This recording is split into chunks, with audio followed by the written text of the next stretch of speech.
안녕하세요. 저는 올해 36살인 미혼 여성입니다. 제 사연은 결혼이라든지 예비 신랑이라든지 그런 내용은 아니고요. 가족 이야기입니다.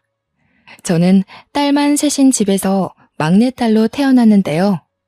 위에 언니들은 연년생이고 저만 언니들과 한 9살에서 10살 정도 차이가 납니다. 이 얘기를 하면 주위에서는 막내딸의 늦둥이라서 사랑 많이 받고 자랐겠다고 부러워들 했지만 그 말을 들을 때마다 저는 그저 웃으며 자리를 피합니다. 저는 남들이 부러워할 만한 애정을 받아본 적이 없거든요.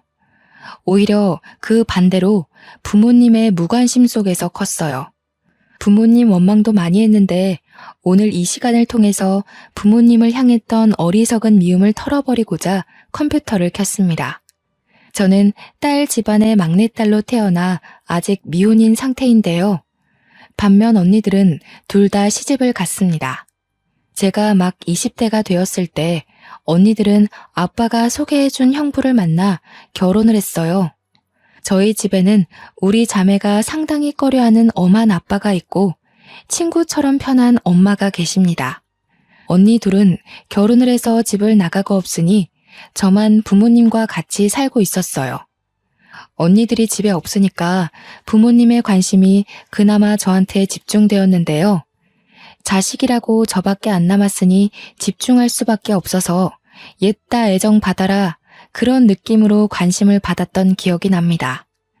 원래부터 그렇게 자라왔기 때문에 이 서운함조차 저는 익숙한 사람이었습니다. 우리 집엔 아들이 없어서 부모님한테 장녀가 너무 중요했고 연년생인 둘째 딸의 뒷심 또한 장녀 못지않게 중요한 존재로 대우받았어요. 제가 초등학생일 때 부모님은 고등학생 언니들에게 휴대폰을 해주고 교복 맞춰주고 학원 보내준다고 돈을 왕창 쓰시고 제게는 떡볶이 한 컵 사주신 적이 없으세요. 제가 중학생일 때는 학원은커녕 언니들 취업 때문에 정신없어서 저를 돌봐주지 않았죠. 또 제가 대학을 입학할 당시에 부모님은 언니들 결혼 혼수 대준다고 돈을 쏟아붓던 시기라서 여윳돈이 바닥난 상태였습니다. 제게 첫 등록금만 내주시고 나머지 등록금은 제가 따로 장학금을 받거나 알바해서 번 돈으로 메꿔 넣었죠. 언니들이 학교 다닐 때는 아빠가 직장인이었거든요. 그래서 언니들은 학교 다닐 때 알바 한번 해본 적 없고 등록금뿐만 아니라 용돈까지 챙겨받았던 걸로 기억해요. 저 때는 아빠가 퇴직했던 때라 아빠 힘에 부쳐서 해주고 싶어도 그럴 수 없었다는 거 이해합니다. 그래서 저도 따로 불평을 늘어놓지 않았어요. 물론 저는 집에서 거의 없는 존재나 마찬가지여서 사춘기 투정 부릴 곳조차 없긴 했어요. 언니들 뒤에 가려서 매일 혼자 스트레스 풀고 놀고 그랬습니다. 언니들은 가끔 저더러 부모님이 성적 관리도 안 해주고 놀아도 신경 안 써서 좋겠다고 하는데 그 말을 듣고서 한참 사춘기일 때 저는 언니들이 나를 약올리는 건가 생각이 들었어요. 제가 불평만 안 했다 뿐이지 저는 부모님 관심 받는 언니들이 훨씬 부러웠으니까요. 여기까지만 말씀드려도 제가 어떤 환경에서 어떤 대우를 받고 자랐는지 대충 감이 오시지 않습니까? 다들 아들 하나 낳아야 되는 거 아니냐고 과거에 부모님한테 그렇게 잔소리를 해댔다는데 저희 부모님은 딸 셋이면 충분하다고 아들보다 딸이 속정 깊다면서 시대를 앞선 답변으로 주위의 간섭을 차단했다고 들었습니다.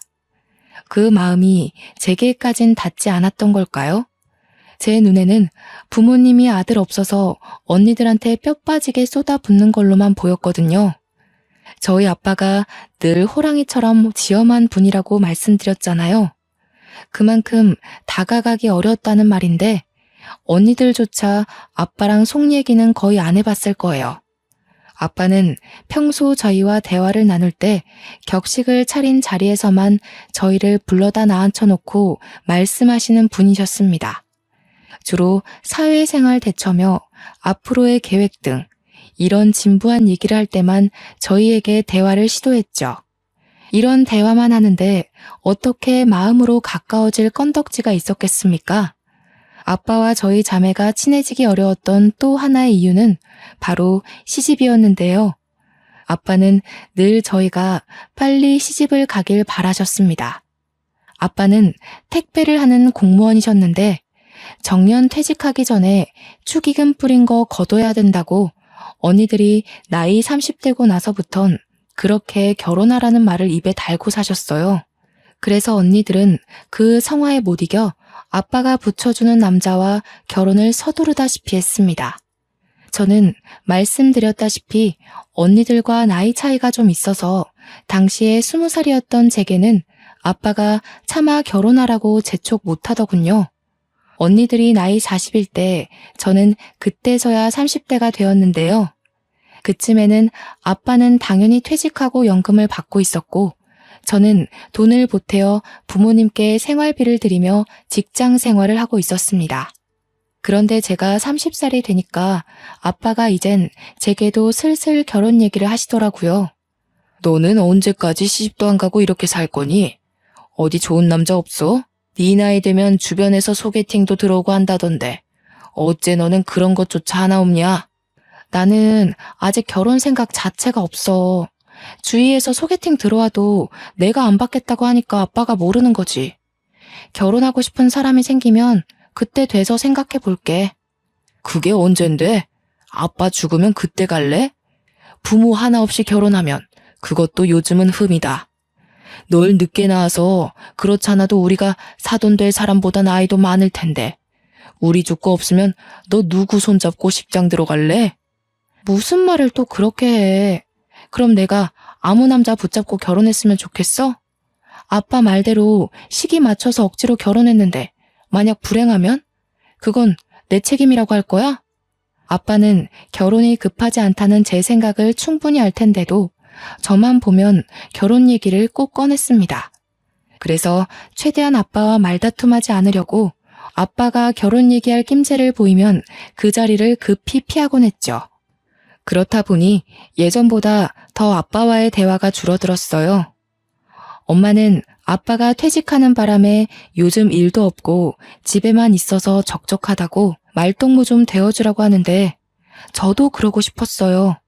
그런데 매번 결혼 얘기로 이어지니까 선뜻 아빠한테 다가가는 게 좀 꺼려지더라고요. 한 번은 아빠의 쓸쓸함을 위해서 부모님이랑 함께 모처럼 소주 한잔 하는 시간을 가졌었는데요. 오붓하고 즐거운 분위기를 만끽하고자 했던 건데 아니나 다를까 아빠가 또 결혼 잔소리를 하는 겁니다. 언니들은 시집 잘만 갔는데 너는 왜 그렇게 못 가냐? 도대체 뭐가 문제니? 내가 네 언니들에 비해 너를 신경 못 써주긴 했지만 해도 너무할 정도로 남자를 안 만나니까 아빠가 걱정이 돼서 그래. 내가 안 만나고 싶어서 없는 거라니까? 솔직히 나는 혼자가 좋아. 결혼도 하고 싶은 사람이 생겨야 하는 거지. 그런 남자가 안 생기면 그냥 혼자 살아도 될 것 같아. 이거 싫고 저거 싫고 그래서 어떻게 결혼해서 남편이랑 어울려 살래? 혼자 살면 그건 뭐 좋은 줄 알아? 나중에 다 죽고 너 혼자 세상에 남겨지면 그것만큼 후회되는 일이 없을 거다. 아빠야말로 왜 이렇게 결혼에 집착해? 어차피 언니들 결혼한 걸로 아빠가 뿌렸던 축의금 다 거뒀잖아. 그럼 됐지. 뭘 나한테까지 바래. 뭐야? 거두긴 뭘 거둬? 아빠가 어디 남들 결혼식에만 돈 뿌린 줄 알아? 돌잔치며 백일잔치며 돈을 안 들인 곳이 없어. 누가 그러래? 그래서 내가 일찌감치 말해줬잖아. 나는 결혼 생각 없으니까 더 이상 돈 뿌리지 말라고. 아빠 멋대로 계속 뿌리고 다녀놓고 왜 나더러 그걸 갚으라는 건데? 적당히 좀 해. 그냥 예전처럼 언니들만 신경 써. 기분 좋은 저녁 식사 자리에서 결국 저는 아니 꼽게 말투가 나갔고 술 한잔 뜬 아빠는 제 버르장머리에 꼭지가 나가서 버럭 언성을 높였습니다. 저도 그땐 술 때문이었는지 과거의 언니들만큼 못해줬다는 걸로 아빠한테 딴지를 걸고 말았네요. 솔직히 엄마 아빠가 언니만 신경 썼지 내가 뭐라든 관심이나 가졌어? 난 상 같은 거 받아와도 그걸 가방에서 꺼낸 적이 없었어. 왜 그런지 알아? 엄마 아빠는 늘 언니들 때문에 바빴거든. 이럴 거면 차라리 날 낳지 말지 그랬어. 아들도 아니었는데 딸인 거 알았을 때 날 지우지 그랬냐고. 이 녀석이? 아무리 우리가 너한테 신경을 못 써줬다고 하더라도 말버릇이 그게 뭐야? 엄마 아빠 사정 몰라서 그래? 어쩜 너는 다 커도 이렇게 어린 생각만 하는 거냐? 그동안 언니들 하는 거 보면서 배운 것도 없어? 여보, 그만해요. 술이 많이 됐네. 그만 정리하고 잠자리에 듭시다. 윤희 너도 들어가서 잘 준비해라. 이건 내일 엄마가 정리할 테니까. 엄마가 제지하는 덕에 아빠와 저는 그쯤하고 그칠 수 있었으나 저는 그날로 아빠를 멀리했습니다. 원래도 가까운 사이가 아니었는데 제 고의적인 행동으로 인해서 더 멀어진 거죠. 그렇게 아빠한테 삐친 채로 말 한마디 안 하고 지낸 지 한 달이 지났을까요? 회사에서 일하고 있었는데 엄마한테 전화가 오더라고요.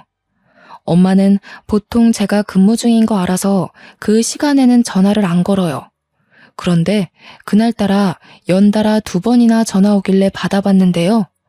다름 아닌 아빠가 교통사고로 병원에 있다는 연락이 아니겠습니까?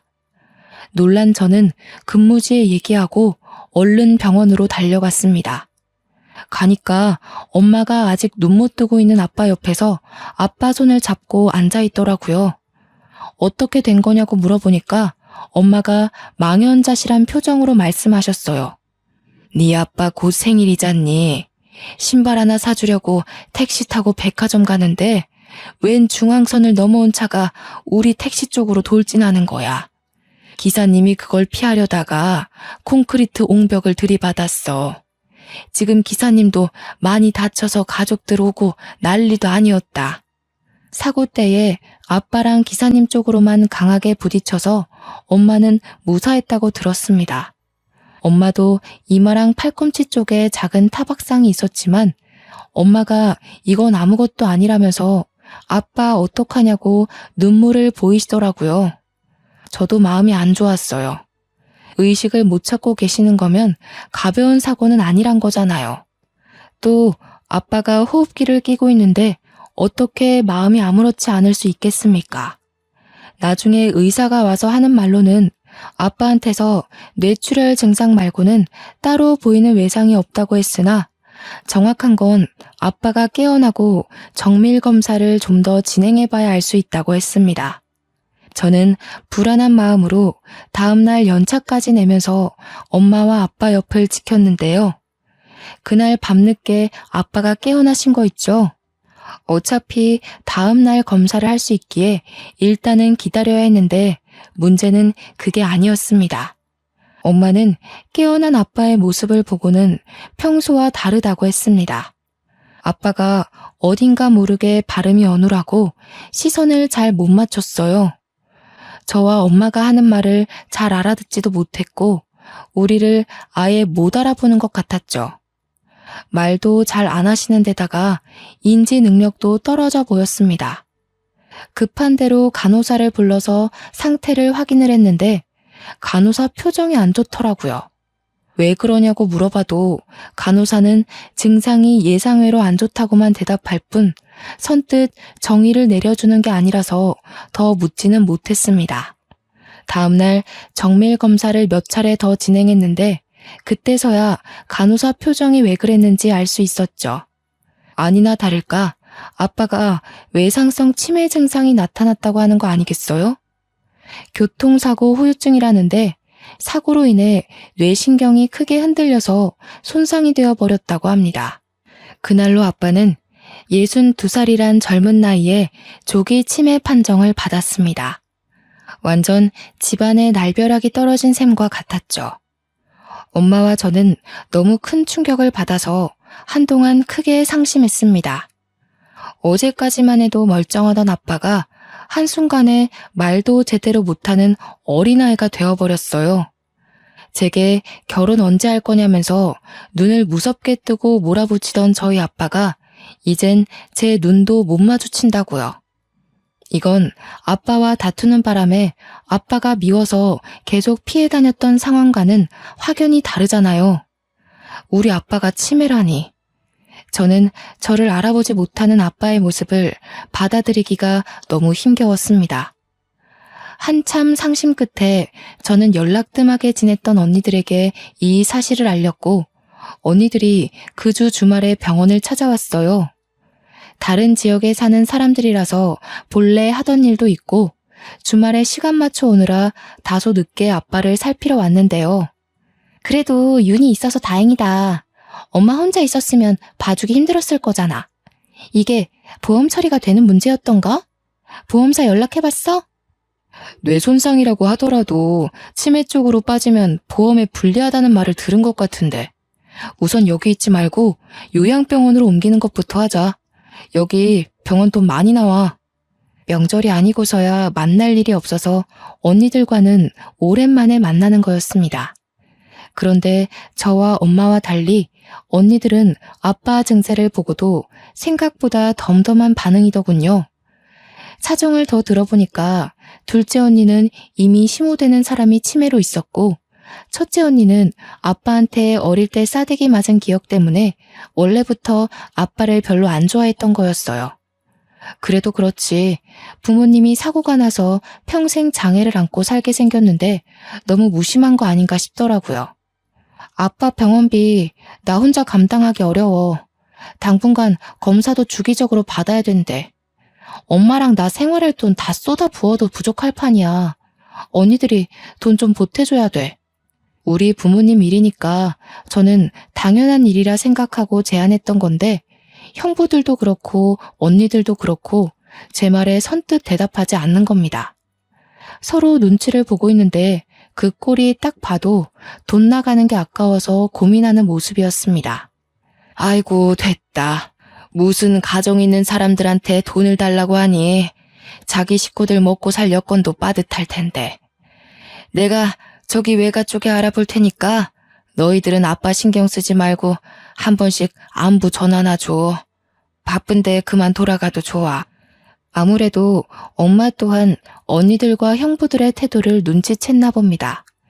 괜히 거절당할 게 뻔해 보였는지 애초에 도움을 청하려고 하지도 않더라고요. 저는 이건 아니지 싶어서 막내지만 다 큰 언니들 앞에서 한 소리하고 말았습니다. 자식들이 버젓이 있는데 뭐하러 남한테 돈을 빌려. 우리가 보태서 아빠 병원비 하면 돼. 언니들이 좀 보태줘야지. 형부들 돈 많은 사람이잖아. 다른 사람도 아니고 우리 아빠가 위급해. 아빠가 언니들한테 쏟아부은 돈이 얼만데 병원비 한 번 대주는 게 그렇게 싫어? 아빠한테 쓰는 돈이 아까워서 이러는 거야? 넌 따로 챙길 식구가 없으니까 그런 맘 편한 소리 하는 거지. 그리고 아빠가 우리한테 돈 쏟아부었다고 해서 우리가 마냥 행복했을 것 같니? 나랑 언니는 그게 제일 불행이었어. 제발 아빠가 우리한테 신경 좀 꺼주길 바랬다고. 사사건건 간섭받는 게 얼마나 숨막히는지 모르지 넌? 됐어. 우리끼리 싸워봤자 뭐해. 윤희야, 일단 병원비에 대해서는 우리가 의논해보고 연락해줄게.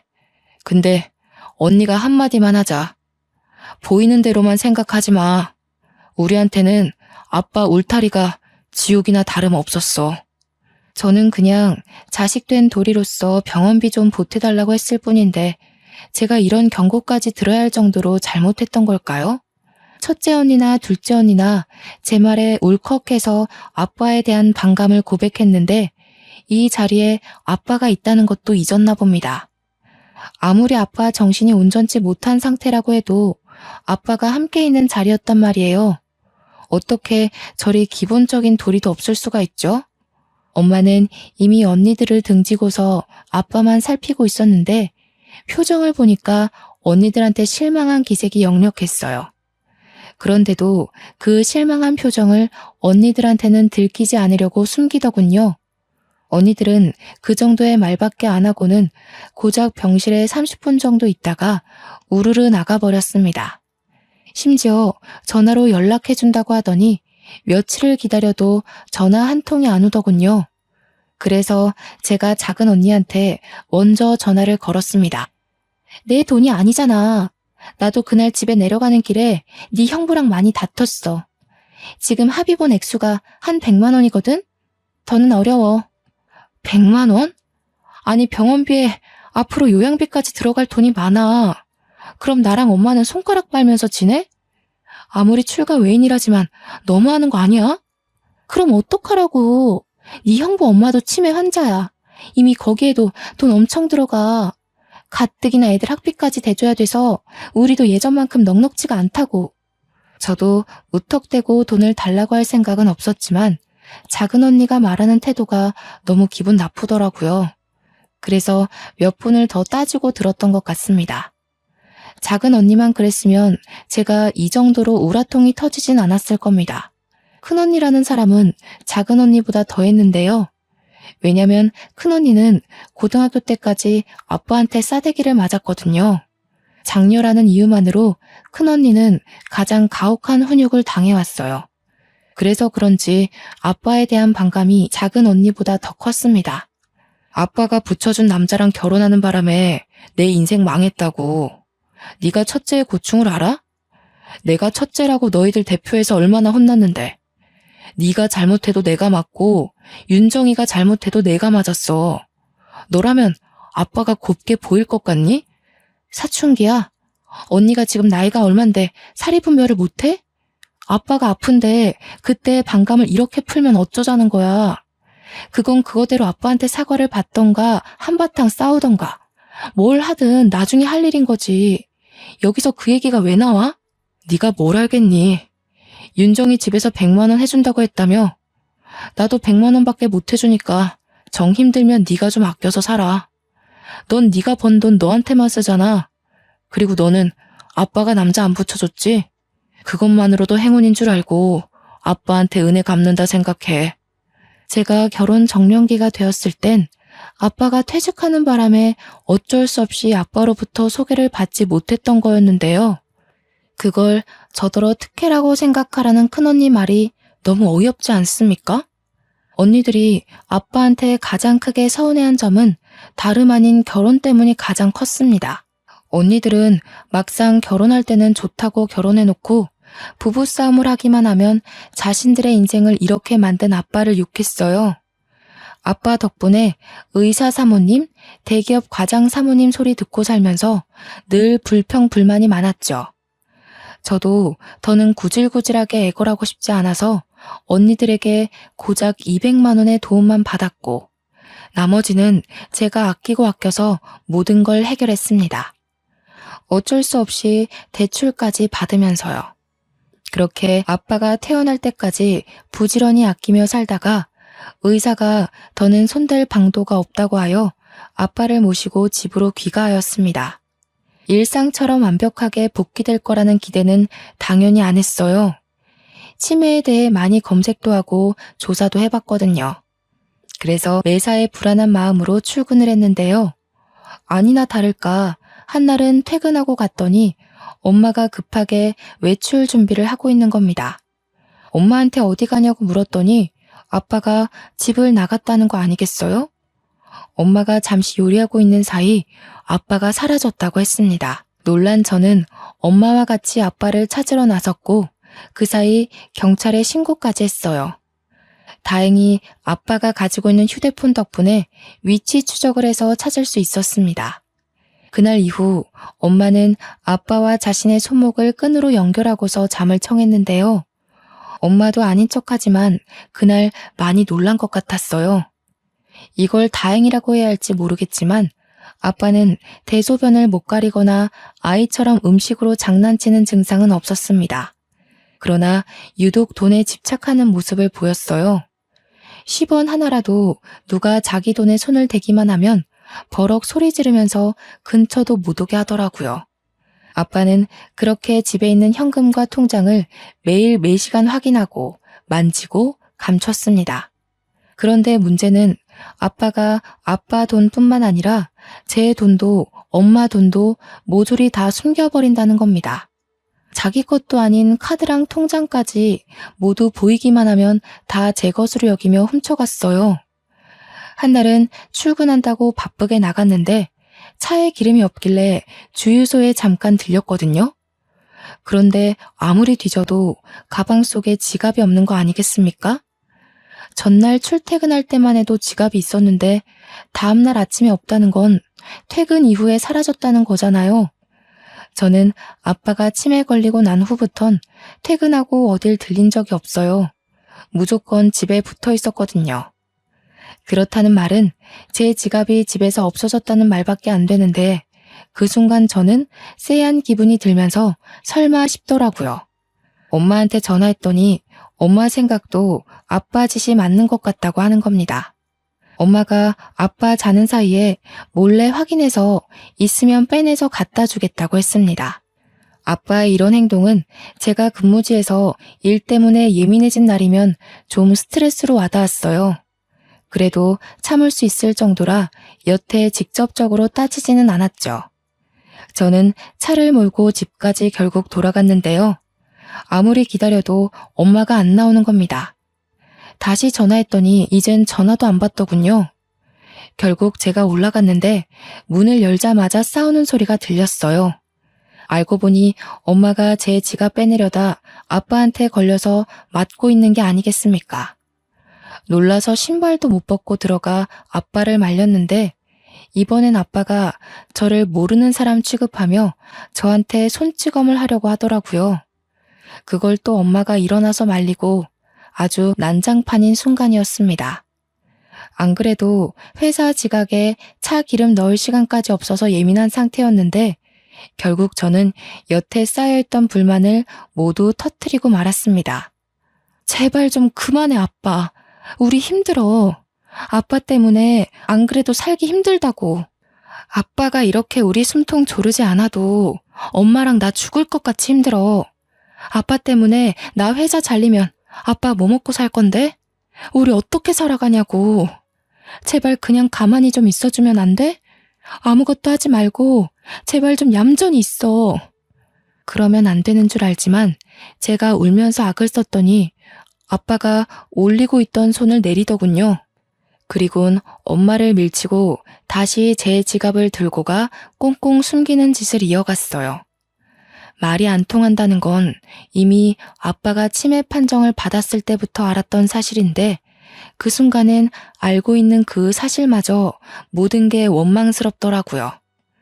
저는 그 자리에서 한참이나 서럽게 울었습니다. 다 포기하고 아무것도 안 하고 싶었어요. 그땐 차라리 아빠를 요양병원에 보낼까 생각도 했어요. 그런 생각을 입 밖으로 꺼낸 적은 없는데 제가 지쳐 보이고 금방이라도 다 내려놓을 것처럼 보였는지 엄마가 한날 저한테 그런 말을 하더라고요. 우리 윤희한테는 해준 게 없는데 엄마 아빠가 참 모질게도 끝까지 이러지? 엄마가 너한텐 항상 미안해. 늘 언니들한테 선수 뺏겨서 많이 억울했을까. 아쉬운 소리 하는 걸로 들릴지 모르겠지만 엄마는 지금 네가 있어서 얼마나 힘이 되는지 몰라. 엄마는 힘 닿는 데까지 네 아빠를 직접 보필하고 싶어. 참 염치 없지만 미안하구나, 딸아. 저는 아빠가 싫어서 이렇게 피폐해진 게 아니었어요. 그냥 상황이 그럴 수밖에 없었을 뿐이라고 봐요. 그래서 엄마가 하는 말에 저는 또 한 번 흐트러진 정신을 다잡으려 안간 힘을 썼고 주저앉고 싶은 마음을 겨우 참았습니다. 그렇게 얼마 후 제 생일이 다가왔는데요. 주위에서 저더러 생일 축하한다고 술 한잔 하자는 약속이 많이 들어왔는데 그날은 제가 왜 그랬는지 생일만큼은 집안 생각을 하고 싶지 않아서 친구들과 보내게 되었죠. 엄마한테 문자로 오늘 생일이라서 늦게 들어갈 것 같다고 해버렸어요. 아빠가 치매 걸리고 난 후 처음으로 친구를 만나는 날이었죠. 엄마는 흔쾌히 알겠다고 해주셨고 생일 축하한다는 메시지도 함께 보내주셨습니다. 그 자리에서 저는 동료 직원 제안으로 남자까지 소개받으며 분위기를 즐기려고 애썼어요. 다들 저를 세상에서 가장 중요한 사람처럼 치켜 세워주며 태어난 것을 축하해주는데 시궁창 같던 삶에 빛 한 줄기가 새는 느낌이더라고요. 아, 그래. 나 원래 이렇게 살았지. 바깥 세상은 이리도 아무렇지 않게 돌아가고 있었지 싶었습니다. 그런데 그 즐거움을 만끽하는 것도 그리 길지 못했어요.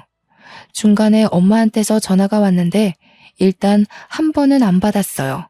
그리고 두 번째 왔을 때는 제가 문자로 답을 했는데요. 엄마한테서 바로 답장이 오더라고요. 아빠가 저를 찾으려고 집 앞에 나갔다가 사라졌다는 겁니다.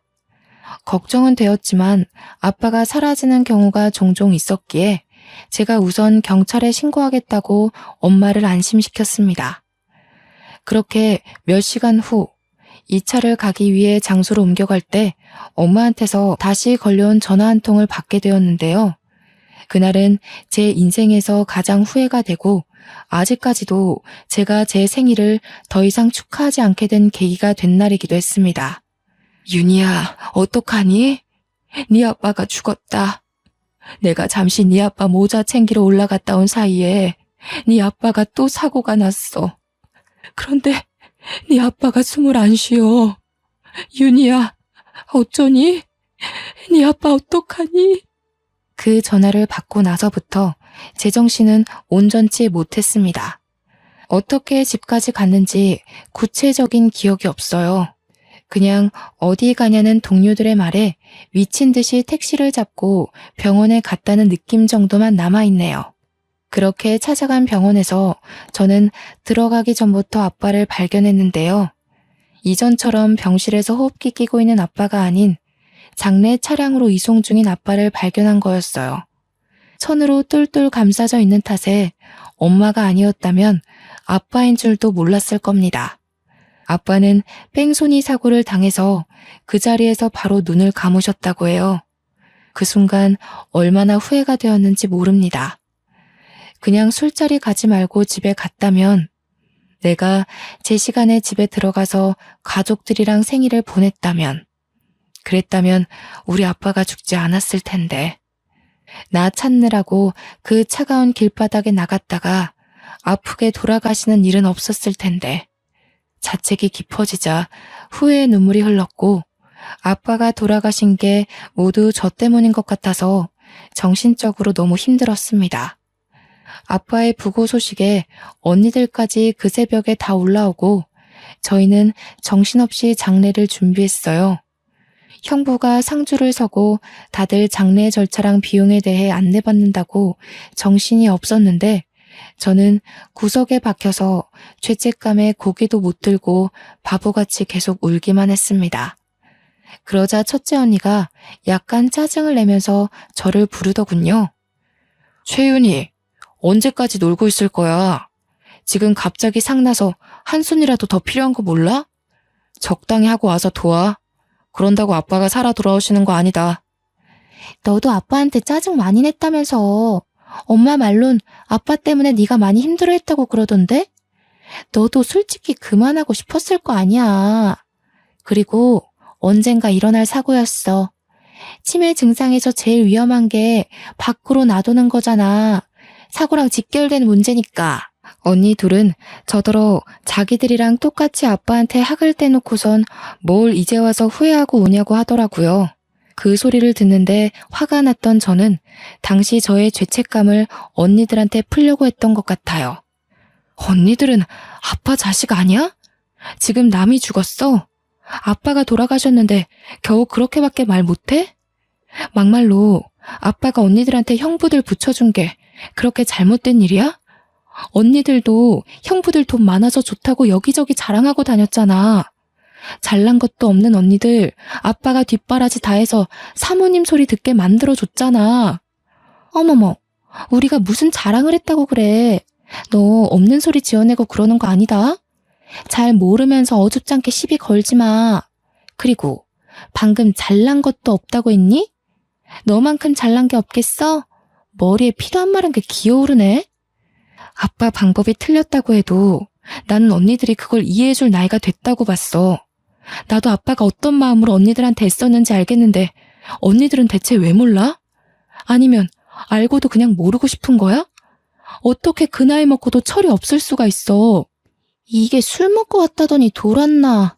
조용히 안 해? 사람들 다 보는 데서 교양 없게.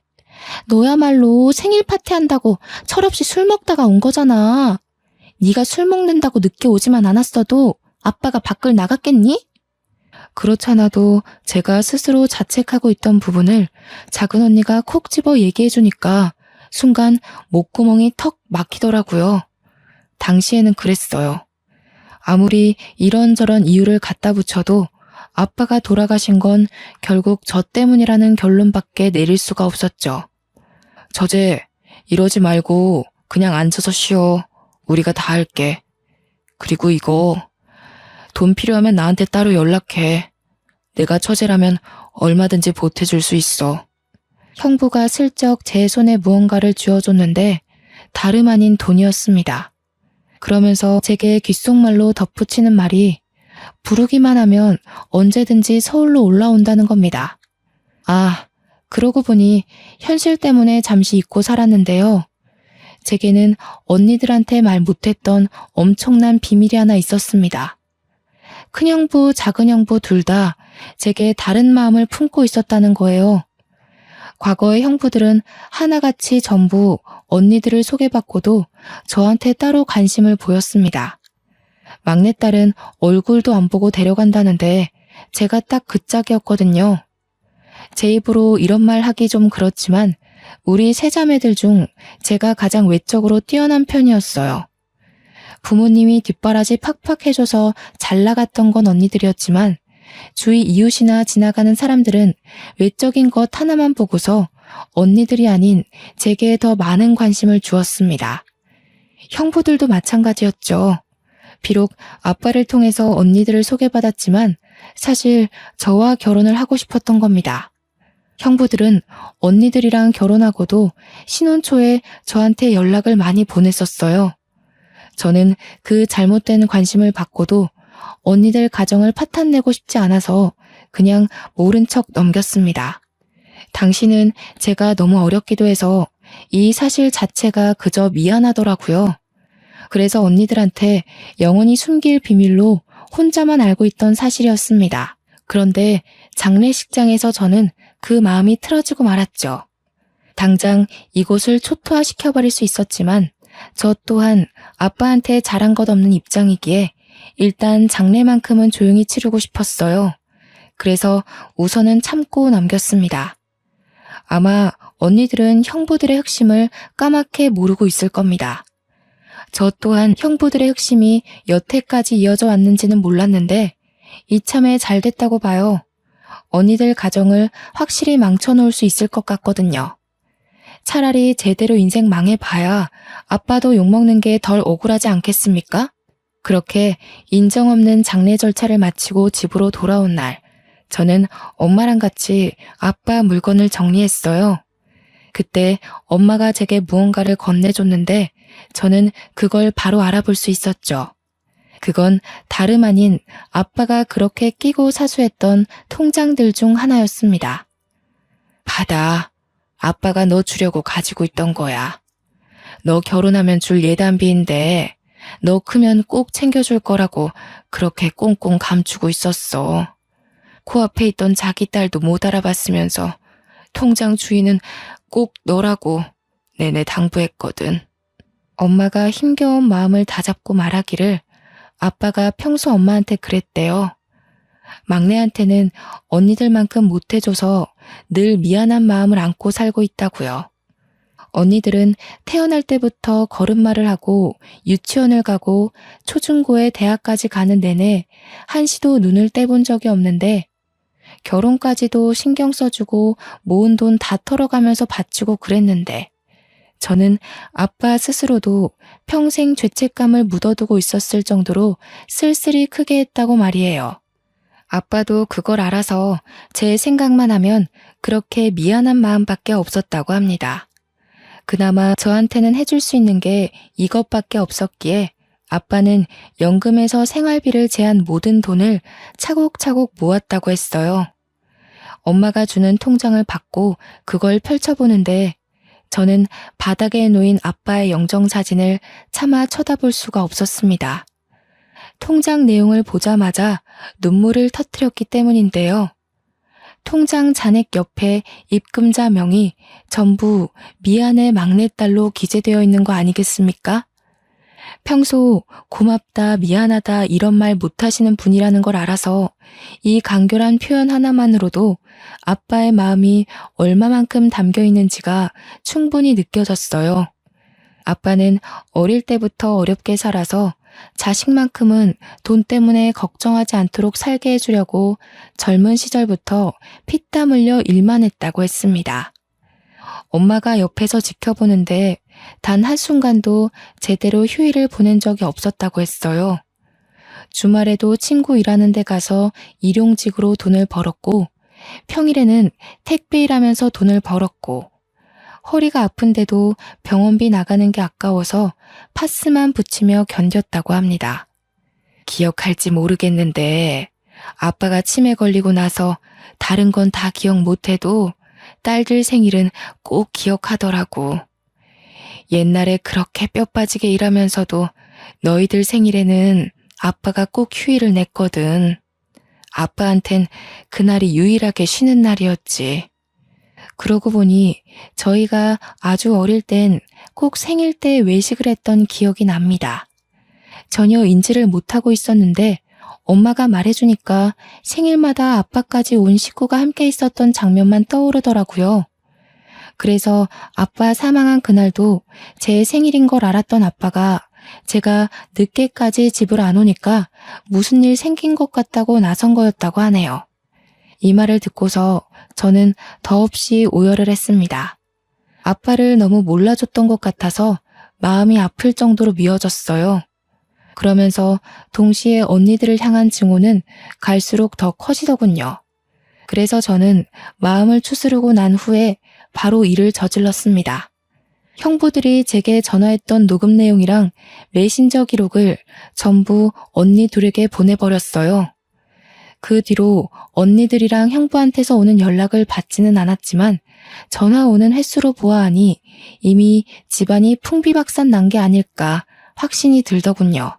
그리고 저는 연차를 연달아 내고서 엄마와 함께 휴양지로 가 마음을 더 추스르고 오기로 결정했습니다. 엄마랑 바로 다음날 집을 떠났어요.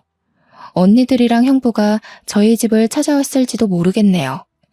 이 글은 현재 태국에서 2주째 지내다가 시간이 나서 작성 중에 있습니다. 아빠가 돌아가신 지 아직 한 달도 채 되질 않았어요. 저와 엄마의 마음은 많이 괜찮아졌으나 그래도 아직은 시간이 더 필요할 듯합니다. 그리고 아빠가 제게 주려고 모았다던 예단비 있잖아요.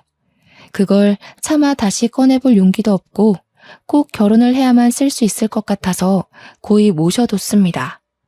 아빠가 원하는 대로 꼭 사랑하는 배우자와 결혼을 해서 훗날에도 아빠에게 받는 예단비로 기억하고 싶거든요. 아빠를 기억하는 평생이 가슴 미어지게 아프겠지만 저는 그래도 아빠를 잊고 싶지 않아요. 제 어리석은 마음 때문에 아빠를 외면하느라 못해드렸던 효도를 이렇게나마 갚아드리고 싶습니다. 영원히 아빠를 잊지 않고 마음으로 기억하면서 곁에 있는 것처럼 그리고 싶네요. 이렇게 아빠를 갑작스레 여의게 될 줄 알았다면 아빠랑 사진도 많이 찍었을 텐데 그게 가장 후회가 됩니다. 아빠랑 같이 찍은 사진이 단 한 장도 없더라고요.